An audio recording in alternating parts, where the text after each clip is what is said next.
Peter Steele, the Green Man, the Incredible Sulk and Playgirl pinup has serenaded women and men alike. It wasn't just Peter's baritone voice that gave typo negative fans goosebumps, but also the thick waves of audio fur that lingered in the darkness. We're going to take a look at his basses, his amplifiers, and his effects pedals.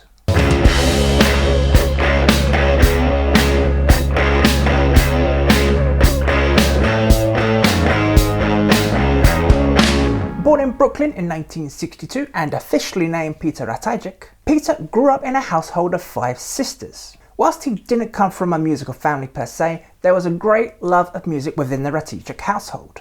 Each sister had their own record player and shared their musical love with Peter, instilling their own influences of big band swing, show tunes, pop and classical. Apparently he was able to operate the record player at age 2 and was regularly caught listening to Elvis. When asked what he was doing, Pete would reply, "I'm playing records." Making music with the neighbours was a fun way to let off steam. Youngest daughter Kathy stated in Jeff Wagner's Soul on Fire, "We were not trained musicians, but everyone could play something. Even the young Pete would join in, playing a comb." Sister Patricia admits it was she who taught Peter to listen out for the bass whilst teaching him how to dance.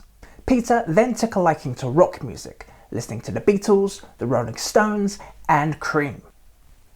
In 1972, a new young family joined the neighbourhood over on 18th Street, and this is where Peter met Josh Silver. The pair quickly became friends, enjoying the same musical tastes and dark sense of humour. Both took acoustic guitar lessons together before moving on to the electric guitar, taking great pleasure in their newfound instruments, and regularly played tunes by Black Sabbath in a local music group. Peter dabbled in an upright bass at school before moving on to the bass guitar at age 13, taking influence from Geezer Butler, Paul McCartney and Roger Glover. The main reason Peter chose bass was that he learned he was going to be kicked out of his music group once they found a bass player. "I was in a band with Josh. I was a temporary rhythm guitarist. They were looking for a bass player, and as soon as they found one, they were going to kick me out. So I ran to the store. I was playing left-handed at the time and traded my guitar for a bass. The asshole at the store would not trade me for the left-handed bass because it was more expensive than the right. He said, 'Take the right-handed bass and you'll learn to play it.' I did, but that's the only thing I do right-handed." It's not been said specifically which bass Peter bought first. However, in one of his earliest performances, we see him perform with a steel-necked Kramer DMZ 4000. From here on out, Peter would continue to play with Josh, who now played the keyboards. Jeff Wagner describes Peter as having a creative restlessness, with his bands taking on many names over the years, such as Aggression, Hot Ice, Northern Lights, before resting on the name Fallout. The band became very popular in the local area, cutting their teeth and playing any and every gig that arose, and recorded a couple of tracks. After a few years, creative differences emerged in the band, and Fallout fell out, splitting into 2 camps. John Campos and Josh Silver went on to form Original Sin, whilst Peter and Paul Beto created Carnival. Carnival's first public performance was on the 6th of June 1983, with footage from this period showing Peter using an Alembic spoiler. This bass was used throughout the 2 Carnival albums and into a new band named Repulsion. In an act of dedication, the whole band tattooed a circle with a minus sign on their upper arms, inspired by their demo tape, None More Negative. As it happens, it turns out there was another band with the name Repulsion. As you see this tattoo here on my arm, when we first formed the band, we chose the name Repulsion. But unbeknownst to us, there was a band, I think, from England called Repulsion, who contacted us and said, you know, we have the name, so why don't you go find something else? Okay, fine. So I was trying to think of something a bit original, and it's something cold and dark that had to do with the mood of the band. And Sub-Zero occurred to me. So hence the symbol I came up with, the O with the negative, and there's -0. But once again, someone beat us to it, and we're from Brooklyn, and there was a band from Queens, which is only like 5 miles away, called Sub-Zero, and they had rights to the name. Finally, Pete settled on Typo Negative. It was on the 3rd of May 1991 where Typo Negative made their first public performance. Following the whole naming debacle, Peter recalled, So after getting this stupid thing tattooed on ourselves, it was was up to me to think of a name to, compensate for the logo. So I don't normally listen to the radio, but there was a request for typo negative blood by the Red Cross. And so I was like, well, that's it, typo negative. O negative, it matched the tattoo and sounded like no one else could possibly have rights to it. Peter would perform the recording duties with his Alembic spoiler right up until 1995, recording Slow, Deep and Hard, Origin of Feces, and Bloody Kisses. During the tours, however, a Thunderbird 3 emerges in 1991, and the Natural Finish Jazz in 1994 in a brief reunion of Carnival. A fretless BC-rich Warlock with a reverse headstock also made an appearance at this time. The band's first music video, Black No. 1, premiered in 1993 and shows Peter using an upright bass. Of course, he played the damn thing horizontally. Following this came the video for Christian Woman. There are two versions of this video, a full-length version and a radio edit tailored for MTV. It features less provocative lyrics and essentially a reshoot. In both versions, however, Peter plays the Thunderbird seen in 1991, but this time it's been absolutely plundered, with the bottom horn sheared clean off and a gaping hole in the body. Producer Richard Tremini goes on to say that Peter enjoyed designing and modifying his basses. I remember him cutting big holes in his bass and painting it himself. He added chains and such. He was always playing around with gear like that. By 1995, the band was still touring Bloody Kisses, and live videos from this era now show Peter using an ESH Stinger 1, painted all black with green fret inlays and hardware. The pickup bed was a single coil in the bridge, as well as a Paizo pickup under each string in the bridge. Wait a minute. Paizo. Piezo. I'm just going to call it the P word. The choice of P word pickups, I can't do it. The choice of Paizo pickups is an interesting one. Instead of picking up fluctuating magnetic fields like your regular pickups, Paizos instead pick up on the actual resonance of your bass and string vibrations, turning that into an electrical current. The end result could mildly be compared to an electroacoustic guitar. On a bass, however, their application adds a bit more airy clarity and string articulation. In Peter's case, his tone was pumped through a bunch of effects pedals, which highly pronounced his top end. More on effects later. In a video from a French TV show, you can just make out a natural finish stinger in the background. After the release of October Rust in 1996, the Alembic spoiler made a brief return on tour with a new lick of paint and missing its neck pickup. Notably seen in the music videos for Love You to Death, My Girlfriend's Girlfriend, and Cinnamon Girl. The ESH Stinger was also filmed at this time on an MTV UK special, returning as Peter's main bass throughout 1997's tour videos. ESH re-released this model in 2009 in Peter's colours and fitted it with a Music Man pickup. While Coming Down debuted in September 1999, which was promoted with the music video for Everything Dies, and a tour soon followed. We now see Pete using a Frankenstein bass. It's been dubbed by some as the Steel Bass, wielding the body and the bridge plate of a Rickenbacker, with a headstock, sustainer system, and accompanying controls from Fernandez basses. The pickups on this bass had two soap bars installed. At first glance, it looks like your typical EMG 35 and a Thunderbird pickup in the neck. Taking a closer look at the neck pickup, however, it's strangely wider than the bridge. Since the bass has Fernandez toggle switches on the body, the neck pickup is quite likely a Fernandez bass sustainer. Third-hand information from typo message boards speculate that the bass had a prototype sustainer unit, which was not available to the general public. A user from one of these boards claimed to have written Fernandez, who stated it has now been discontinued. Fernandez sustainers are famously known for sitting in the neck cavity on guitars, just like Kenny's, and help sustain a note indefinitely. These sustainers work like a pickup, but in reverse. Powered by a battery, they emit a magnetic field which causes the strings to vibrate. As there's nothing remotely like this for bass in the Fernandez catalogs at this time, it's likely the pickup contains a custom Fernandez sustainer. You'll find this bass used on tour in 1999 and famously seen in the Symphony for the Devil DVD. The band made an appearance on the Howard Stern show in 2000. In this performance, Pete uses a green Fernandez tremor. It returns again on tour in 2003, and just like the steel bass, it too has a custom sustainer in the neck pickup cavity. It would look like Peter was endorsed by Fernandez at this point, as he appears in their catalogues between the years 2000 and 2002. Released in June 2003, Life Is Killing Me was accompanied with a music video called I Don't Wanna Be Me. The Alembic returns for a third time, again with the neck pickup removed and taped over. There's also a picture which probably dates prior to this video, showing the bass with the pickup removed and a pack of roto sound on the body. Joining the ranks on the Life Is Killing Me tour is a Washburn M10 Bass. There isn't a whole lot of information about the origins of this bass, so I reached out to Washburn, who told me that they were made in a very limited supply between 2001 and 2003. They unfortunately didn't have any more information than that. Peter's was fitted with just one Music Man pickup and no sustainer this time. It has a kill switch and one volume control. Peter used this bass right up until his final performances in 2010. A red version was seen with Carnival in 2006, and on occasion in typo shows. In one of the final interviews of Peter Steele in 2010, he's seen nursing a gutted Rickenbacker 4003. The last bass I want to talk about is this one. It's believed to be a picture from the Hard Rock Cafe in New York, and displays an Alembic Epic. Can you see what's wrong with this picture? Go on, have a look. Well, it's left-handed for one, and Peter has never used an Alembic Epic.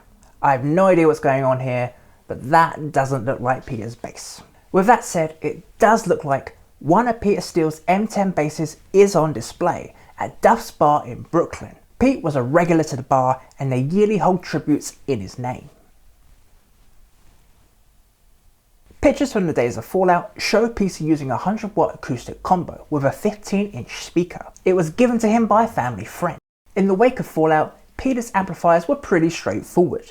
First documented in 1986, Peter would primarily use between 2 or 4 behemoth Peavey 3620s, fitted with 2 18-inch JBL speakers and 2 10-inch speakers. These cabinets would be his core equipment, and he would always go back to them. A lot of experimenting took place in these early years, whilst Peter was still on the hunt for his sound. During this period, Peter would also use some early Peavey 8x10s. These would also be powered by different Peavey heads. Early performances would feature the Max bass head.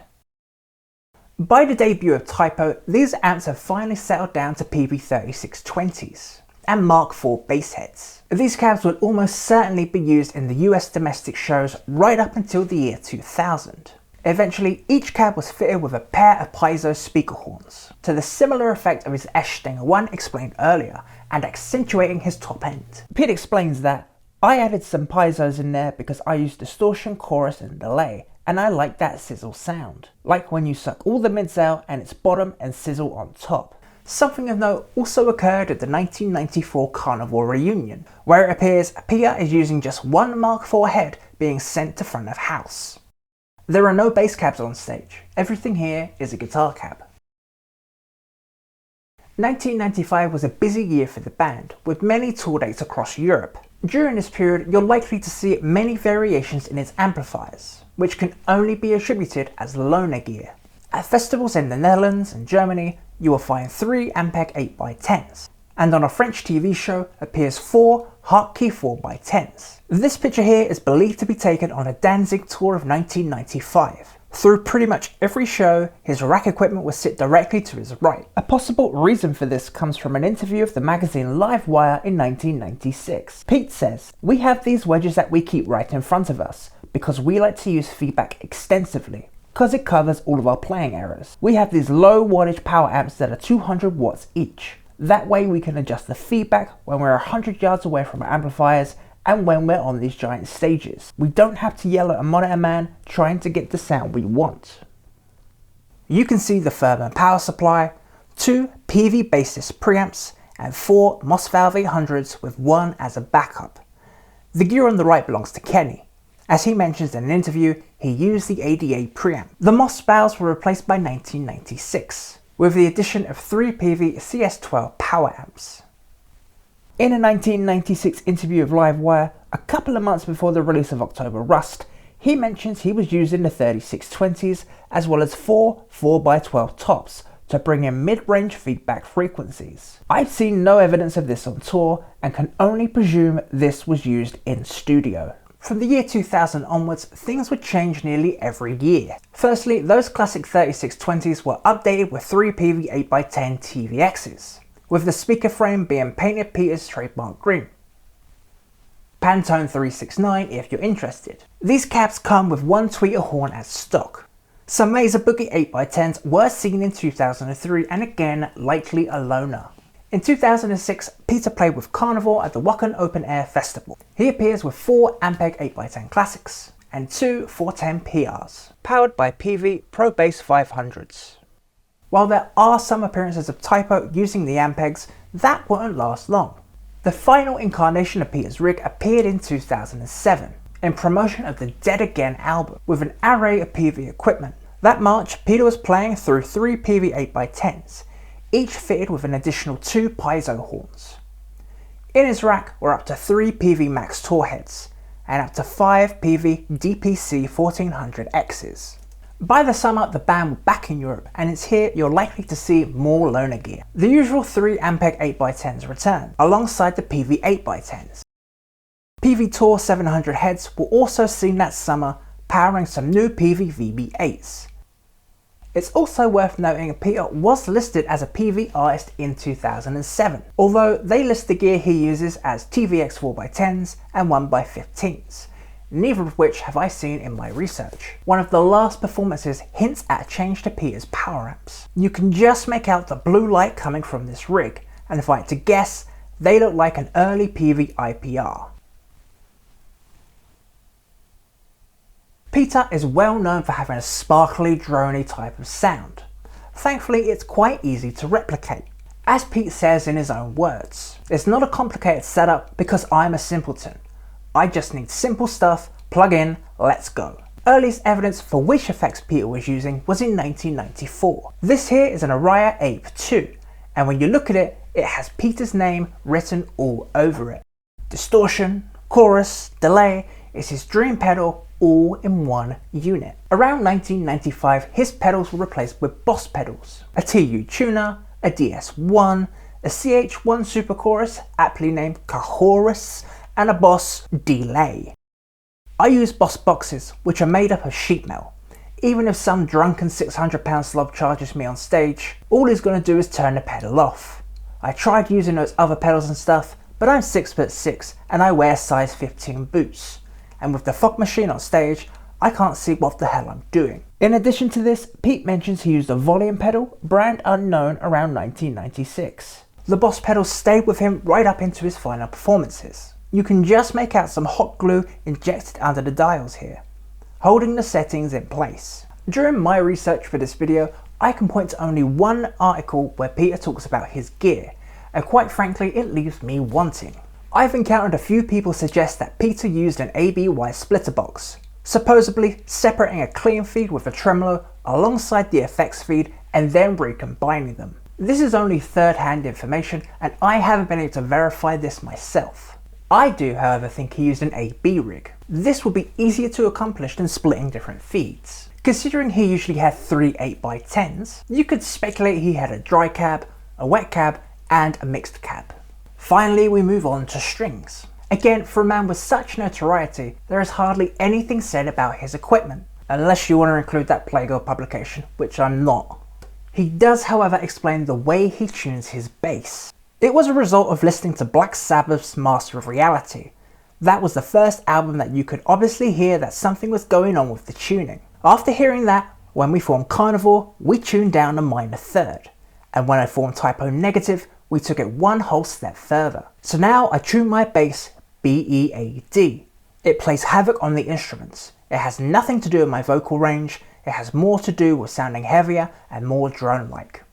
This copy-pasta segment has been circulating around Typo message boards for years. It's believed to be from Pete's bass tech and mentions Pete using Dean Markley. Without seeing the original article, it's difficult to verify. But there's usually a kernel of truth in there somewhere. One set we can say he used for sure was Roto Sound, which was strangely taped to this bass at one point. And then around 2007 he moved on to DR Black Beauties, as illustrated by his black strings here. If you've watched any of my other videos, you know what I'm going to say next, don't you? Ready? All together? Badass tube bridges. I think every bass player I've covered on my channel has used them at some point or another. Peter's M10 was fitted with a badass tube bridge. All of the other basses remain stock apart from the steel bass, which had the Rickenbacker tailpiece. Coming up in the next episode, I need your help. Can you guys give me some suggestions for who you'd like to see on the channel next? I'm thinking of Rex Brown, but I'd love to hear what you think. Leave me some comments down below. If you enjoyed this video, give it a thumbs up, and if you want to see more bass rig videos, subscribe and click the bell icon down below so you won't miss out on the next video. Take a look at the show notes where you'll find a list of all the gear mentioned today and every other bass player I've covered on my channel. Thank you very much for watching, and I'll see you next time.